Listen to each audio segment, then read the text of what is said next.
Hello po mga kasuki. Tuturuan ko po kayo ng pagtitimpla ng aming suka para sa penoy balot at chicharon. Ang gamit ko po lagi ay DS vinegar.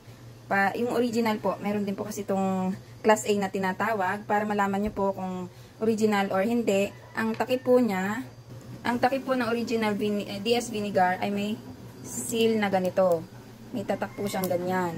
Ang hindi po original ay dilaw lang. Wala pong nakasulat na Del Society Food Products. Ang gamit ko po ay yung original para mas ligtas po at mas original po din ang lasa.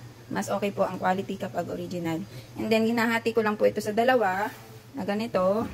Hatiin ko lang po ang 1 galon sa gitna.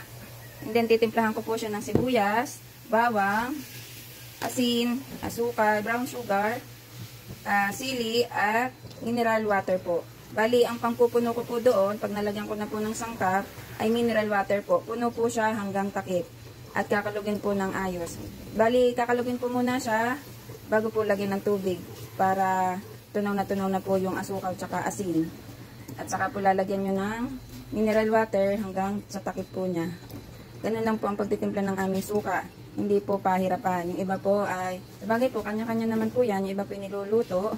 Ang akin po hindi, pero masarap na po ito sa penoy balot at chicharon natin. At tumatagal din po siya ng ilang linggo. Basta, kung di nyo pa po gagamitin, ay wag mo po munang lalagyan ng tubig. Isa-isang galon lang po ang amon ng aming nilalagyan. At yung kalahati pa pong puro, hanggat hindi pa po naubos yung isang natimpla, ay hindi ko po muna nilalagyan ng mineral water.